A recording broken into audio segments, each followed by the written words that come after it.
ጤና ይስጥልን እንኳን ወደ አዲስ ግሎባል ኒውስ ቻናል በሰላም መጣችሁ። ዛሬ በጥልቀት የምንመለከታቸውና መላውን ዓለም በከፍተኛ ስጋት ውስጥ የከተቱ እጅግ አሳሳቢና አንገብጋቢ የጂኦፖለቲካዊ ጉዳዮች አሉን። ይህ ሰርጥ ሁልጊዜም በዓለም ዙሪያ የሚከሰቱ ወሳኝ ፖለቲካዊ፣ ወታደራዊና እንዲሁም ደህንነት ጉዳዮችን በጥልቀት በመመርመር ከጀርባ ያሉትን እውነታዎች ሳያዳላ የሚያቀርብላችሁ ታማኝ የዜና ምንጫችሁ ነው። ዛሬ የምናቀርብላችሁ መረጃ ተራ ወሬ ሳይሆን የዓለምን ሚዛን ሙሉ በሙሉ የሚቀይሩ ታላላቅ ክስተቶች ናቸው። እስከ መርሃ ግብራችን ፍጻሜ ድረስ አብራችሁ እንድትቆዩ እየጋበዝን ሰርጣችንን ሰብስክራይብ በማድረግ እንዲሁም የደወል ምልክቷን በመጫን ቤተሰብ እንድትሆኑ በአክብሮት እንጠይቃለን። አሁን በቀጥታ ወደ መጀመሪያውና እጅግ ስስ ወደ ሆነው ሰበር ዜናችን ስናልፍ የመካከለኛው ምስራቅ እሳተ ገሞራና የኢራን ሉዓላዊነትና የምዕራባውያን ትንኮሳ።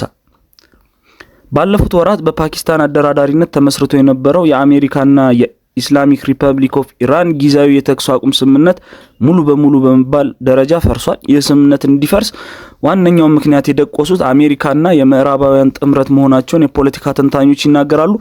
ኢራን በራሷ ክልላዊ የባህር ወሰን ላይ ያላትን የጸጥታ ቁጥጥር ለማጠናከርና ሉዓላዊነቷን ለማስከበር ያደረገችውን ህጋዊ እንቅስቃሴ ምዕራባውያኑ እንደ ትንኮሳ በመቁጠር ውጥረቱን አባብሰዋል። ኢስላሚክ ሪፐብሊክ ኦፍ ኢራን የሀገሪቱን ብሔራዊ ደህንነት አደጋ ላይ የሚጥሉትን የምዕራባውያን መርከቦች በሆርሙዝ ባህር ሰላጤ ላይ ለመቆጣጠር መንቀሳቀሷ ሙሉ በሙሉ ህጋዊና ራሷን የመከላከል መብት አካል ነው ብላ ታምናለች። ሆኖም የአሜሪካው ፕሬዝዳንት ዶናልድ ትራምፕ የተኩስ አቁሙ ማክተሙን በይፋ በማወጅ በኢራን ላይ አዲስ የባህር ኃይል እገዳ ኔቫል ብሎኬድ በድጋሚ ጥለዋል። አሜሪካና የቅርብ አጋሯ እስራኤል በደቡባዊ ኢራን በሚገኙ ወታደራዊ ይዞታዎች፣ የራዳር ጣቢያዎችና የወደብ ከተሞች ላይ መጠነ ሰፊ የአየር ጥቃቶችን በመፈጸም የቀጠናውን ህዝብ ለከፍተኛ አደጋ አጋልጠዋል። ነገር ግን የኢራን ኢስላሚክ ሪፐብሊክ መከላከያ ሰራዊት ለዚህ ኢፍትሐዊ ጥቃት እጁን አልሰጠም። የኢራን ጦር በከፍተኛ ቴክኖሎጂ የታገዘ የድሮን እንዲሁም የሚሳኤል የመልስ ምት ጥቃት በመሰንዘር በባህሬን፣ በኦማንና በዮርዳኖስ በሚገኙ የአሜሪካ ወታደራዊ የጦር ሰፈሮችና የራዳር ሲስተሞች ላይ ከባድ ምት አሳርፏል። ኢራን የወሰደችው ይህ የማስጠንቀቂያ እርምጃ የምዕራባውያኑን የበላይነት የሚገዳደርና ለማንኛውም አይነት ወረራ ዝግጁ መሆኗን ያሳየችበት ታሪካዊ ምዕራፍ ነው ይለናል ብሪታንያ ሶሻል ሚዲያ መዝገብ።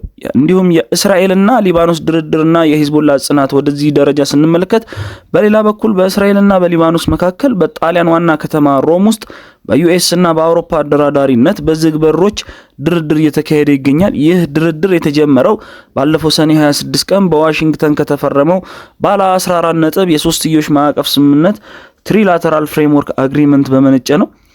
የዚህ ድርድር ዋና ዓላማ እስራኤል በደቡብ ሊባኖስ ውስጥ ካቋቋመችው የደህንነት ቀጠና ወይም በፈር ዞን ወታደሮቿን ቀስ በቀስ እንድታስወጣና በእነዚህ የሙከራ ቀጠናዎች ወይም ፓይለት ዞን ላይ የሊባኖስ መደበኛ ጦር እንዲሰፍር ማድረግ ነው። ሆኖም ድርድሩ በሊባኖስ ህዝብና በኢራን በሚደገፈው የሂዝቦላ ታጣቂ ቡድን ትልቅ ጥርጣሬ ፈጥሯል። እስራኤል ድርድሩን ሽፋን በማድረግ ወታደሮቿን በደቡብ ሊባኖስ ላይ ለማቆየት የምታደርገውን ጥረት የሂዝቦላ አመራሮች በጽኑ አውግዘዋል። የሊባኖስ ፕሬዝዳንት ጆሴፍ አውን ከዶናልድ ትራምፕ ጋር ለመገናኘት ቀጠሮ ቢኖራቸውም በሊባኖስ ውስጥ ያለው የሂዝቦላ ኃይል የሀገሪቱን ሉዓላዊነት አሳልፎ ለምዕራባውያን እንደማይሰጥ አስታውቋል። በሂዝቦላ የጦር ክንፍ ውስጥ ያሉ በርካታ የኢራን ካድሬዎችና የውጭ ሀገር ተዋጊዎች የእስራኤል ወረራ ሙሉ በሙሉ እስካልቆመ ድረስና የሊባኖስ ህዝብ ሙሉ መብቱ እስካልተከበረ ድረስ ትጥቃቸውን እንደማይፈቱ በቁርጠኝነት ገልጸዋል። ይህም በእስራኤል በኩል ሊፈጸም የሚችለውን ቀጣይ ወረራ የሚከላከል ጠንካራ ግንብ ነው ይሉታል። ወደ ሌላ ዘገባ ስናልፍ የኔቶ የአንካራ ጉባኤና በሩሲያ ላይ የተሰነዘረው ወታደራዊ ሴራ። ወደ አውሮፓው የግንባር ስንሸጋገር በቱርክ አንካራ የተካሄደው 36ኛው የኔቶ የመሪዎች ጉባኤ በሩሲያ ላይ ያለውን ጫና ለማጠናከር አዳዲስ ውሳኔዎችን አሳልፏል። አባል ሀገራቱ የአንካራ መግለጫ የተባለውን ሰነድ በማጽደቅ ለዩክሬን በ2026 የሚውል የ70 ቢሊዮን ዩሮ የጦር መሳሪያ ድጋፍ ለማድረግ ወስኗል። ይህ ግዙፍ ፋይናንስና ወታደራዊ እርዳታ በ2027 በተመሳሳይ መጠን ለመቀጠል ታቅዷል። ከዚህ በተጨማሪ ዩክሬን እጅግ ዘመናዊ የሆኑትን የፓትሪዮትን የአየር መከላከያ ሚሳኤሎችን፣ መጥለፊያዎችን ፓትሪዮት ኢንተርሰፕተር በገዛ ሀገሯ ውስጥ እንድታመርት ፍቃድ ተሰጥቷታል። ይህ የኔቶ እርምጃ በቀጣይ በሩሲያ ላይ የተቃጣና በጦርነቱ በሰላማዊ መንገድ እንዳያልቅ የሚያደርግ የምዕራባውያን ስልታዊ ሴራ ነው ተብሎ ይገመታል። ይሁን እንጂ የአሜሪካ አስተዳደር በመካከለኛው ምስራቅ ከኢራን ጋር የገባበት ቀጥተኛ ጦርነትና በአውሮፓ የሚገኘውን ጦሩን ለመቀነስ ማቀዱ ይህንን የጦር መሳሪያ አቅርቦት ትልቅ ጥያቄ ምልክት ውስጥ ጥሎታል። እንዲሁም የሩሲያ የዩክሬን የጦር ሜዳ እውነታዎችና የሳይበር ፍጥጫ። ይህንን ዜና ስንመለከት ኔቶና የምዕራባውያን መሪዎች በፓሪስ ተሰብስበው ሩሲያ ጦርነቱን እንድታቆምና የደረሰውን ውድመት ካሳ እንድትከፍል ቅድመ ሁኔታዎች ቢያስቀምጡም በግንባር ላይ ያለው እውነታ ግን የተለየ ነው። የሩሲያ መከላከያ ሰራዊት የኔቶ ዘመናዊ መሳሪያዎች የታጠቁት የዩክሬን ጦር ጥቃቶች በተሳካ ሁኔታ በመመከት ላይ ይገኛል። በተጨማሪም ኔቶ ሩሲያ በአባል ሀገራቱ መሰረት ልማቶች ላይ ፈጽማለች ያለውን የሳይበር ጥቃት በጽኑ አውግዟል።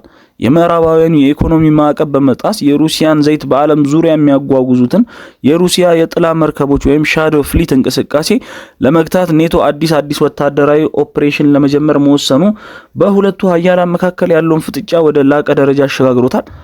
ውድ የአዲስ ግሎባል ኒውስ ተከታታዮች ዛሬ ያቀረብናቸው መረጃዎች እነዚህን ይመስሉ ነበር። ከመካከለኛው ምስራቅ እስከ አውሮፓ ምድር ያለው የጦርነት ውጥረት ዓለማችንን እጅግ አስገራሚ ደረጃ ላይ ጥሎታል። የአሜሪካና የኢራን ቀጥተኛ ግጭት ወዴት ያመራል? የእስራኤልና የሊባኖስ ድርድር በደቡብ ሊባኖስ ሰላምን ያመጣ ይሆን ወይስ አዲስ የእርስ በርስ ጦርነት ይከፍታል? ኔቶ ለዩክሬን የሰጠው $7 ቢሊዮን ድጋፍስ የጦርነቱ ሚዛን ይቀይረው ይሆን? የእናንተ አስተያየት ለኛ በጣም ወሳኝ ነው። ከታች ባለው የአስተያየት መስጫ ሳጥን ወይም ኮሜንት ሴክሽን ላይ ሐሳባችሁን አስፍሩልን።